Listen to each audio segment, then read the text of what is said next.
Coucou une petite patate. Alors, on va faire une chronique de patates justement, épisode 5 si je ne m'abuse. Donc, chronique de patates, ça va être des présentations rapides, pas des règles des jeux, mais des jeux en eux-mêmes, voilà, pour vous mettre en appétit, pour essayer de réduire un petit peu votre sélection, vos paniers de jeux qui doivent être remplis à ras-bord avec toutes les propositions qu'il y a. Donc c'est par rapport à mon expérience de ces jeux ou par rapport à des coups de cœur que j'ai eus. C'est pas forcément des jeux récents. Bon là en l'occurrence il y en a au moins deux qui sont relativement récents. Et voilà, donc je vais commencer par Écosystème. Donc petite boîte, ça c'est bien, coloré, encore mieux. Donc c'est un jeu de draft que m'a envoyé donc Genius Game. Voilà, donc Genius Game, ils font que des jeux, comme le nom l'indique, un peu basés sur les sciences, etc. Et donc, en l'occurrence, ici, c'est pas ça du tout. Mais bon, c'est écosystème. Donc, c'est un jeu de draft avec plein de petits animaux, des environnements particuliers.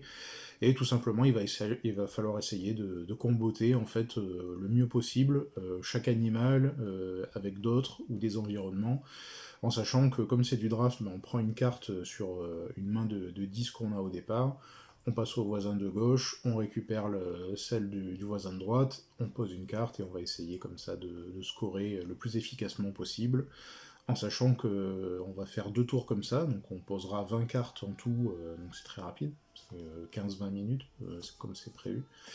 Et, euh, et donc, écosystème aussi, il y a aussi à la fin les cartes qui n'ont pas pu être utilisées. Ça va être possible vu qu'on n'a pas de maîtrise d'une stratégie particulière. On a tout juste une tactique, voilà, on peut essayer d'anticiper un petit peu.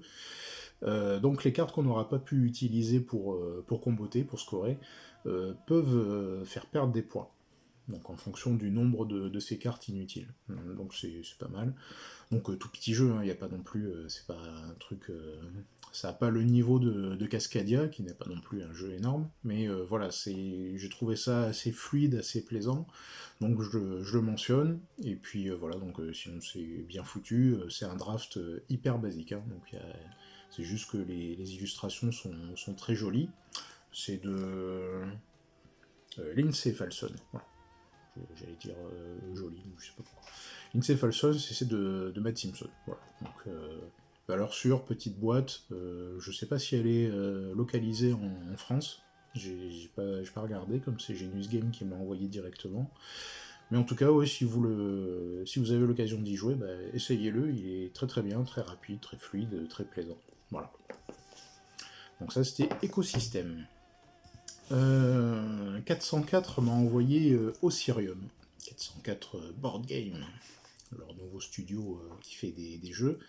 Donc après Vol de nuit, bah, ils m'ont envoyé Osirium, donc bah, merci à eux.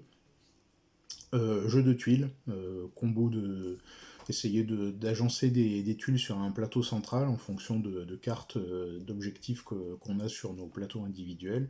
Et donc il va falloir faire le plus vite possible en fait.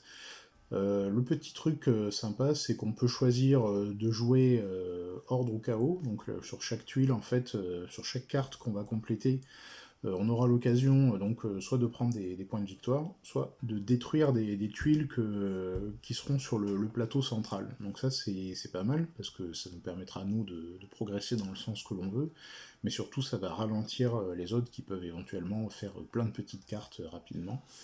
Donc voilà, donc thème plaqué, hein, Isis, Osiris, tout ça, voilà, donc thème plaqué, jolies illustrations, rien à dire sur ça.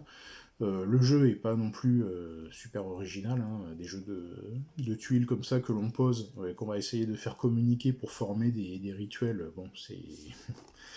Vous devez en avoir une dizaine par mois qui sortent, mais voilà, donc expérience plaisante. C'est pareil, si vous avez l'occasion d'y jouer, bah, n'hésitez pas, on passe un bon moment, c'est pareil, hein, c'est assez rapide, et c'est ce qu'il faut pour ce genre de jeu qui est plutôt léger, en fait, il n'y a pas trop à réfléchir, à cogiter, voilà. Il faut vraiment jouer assez vite pour savourer un petit peu. Et voilà, donc Osirium chez 404, c'est de Alain Puisségur et Miguel Coimbra aux illustrations, voilà, de valeur sûre en fait. Donc Ossirium, je vous le recommande aussi, hein, voilà, bon petit jeu. Et le dernier, ça c'est...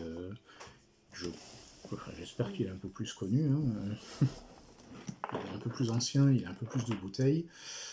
Endeavor, l'âge de la voile, donc c'est la dernière édition Endeavor, hein, donc grosse boîte remplie à ras-bord, avec les fameux compartiments X-Trays, voilà, pour ranger tout exactement comme il faut. C'est un vrai bonheur pour les maniaques du rangement.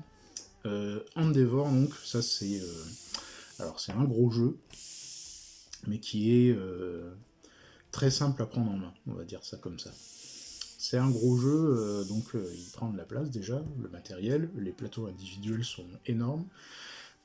Tout simplement, en fait, il va y avoir des petits jetons disposés un petit peu partout sur le plateau qui représentent donc le monde à l'époque de la voile, donc les colonisations, les comptoirs marchands, ce genre de choses. Et donc dans Endeavor, il va falloir essayer tout simplement de positionner ces comptoirs donc en récupérant des jetons qui vont nous permettre de jouer des actions. Ces actions, ça peut être des actions offensives, hein, bien sûr, des actions marchandes, donc par voie terrestre, par voie maritime, créer des comptoirs. On va aussi récupérer des cartes dans chaque région du monde où on sera implanté, donc ce sera toujours des questions de suprématie, et les suprématies changent très très vite. Et puis il y aura des objectifs individuels aussi, voilà, plein de cartes qu'on pourra récupérer un petit peu partout, et donc pour indiquer notre influence donc, dans chaque région du monde. Il y a aussi des notions avec des sortes de mini-plateaux communs, mais sur lesquels il faudra aller rapidement, il n'y a pas de la place pour tous évidemment. Voilà, donc c'est localisé ici par Super Meeple, donc très bonne, le nez fin pour ça. C'est chez Burnt Island, voilà. Donc c'est localisé par Super Meeple. C'est de Karl de Visser et c'est les Jarat Grey qui s'occupent de la charte graphique. C'est surtout que le matériel est vraiment, vraiment très très chouette. Il y a des versions upgradées bien sûr du matériel. Moi c'est ce que j'ai pris assez rapidement.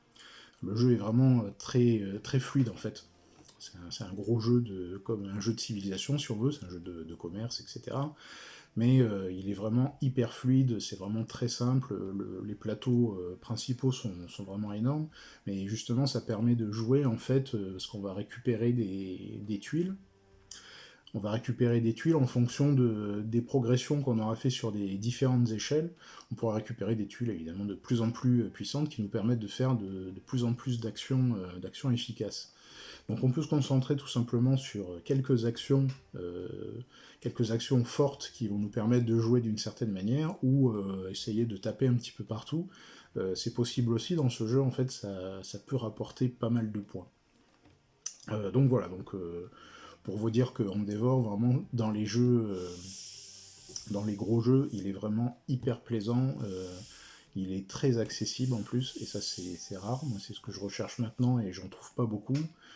Ici dans ma ludo, j'ai Jantès comme ça, on y joue une première fois, on a pigé, c'est hyper simple et tout, et après, faut cogiter, on discerne des stratégies qui peuvent se mettre en place, mais tout le monde prend du plaisir à jouer, parce qu'on manipule beaucoup d'éléments, et on peut scorer de plein de façons différentes. Les fameuses salades de points de Stefan Feld, à part qu'ici c'est beaucoup plus cohérent et beaucoup plus parlant. Donc, autant je disais Ossirium c'est un thème plaqué, autant ici dans Endeavor en fait tout est logique, voilà, on comprend que si on fait ça, on va manquer de ça, etc.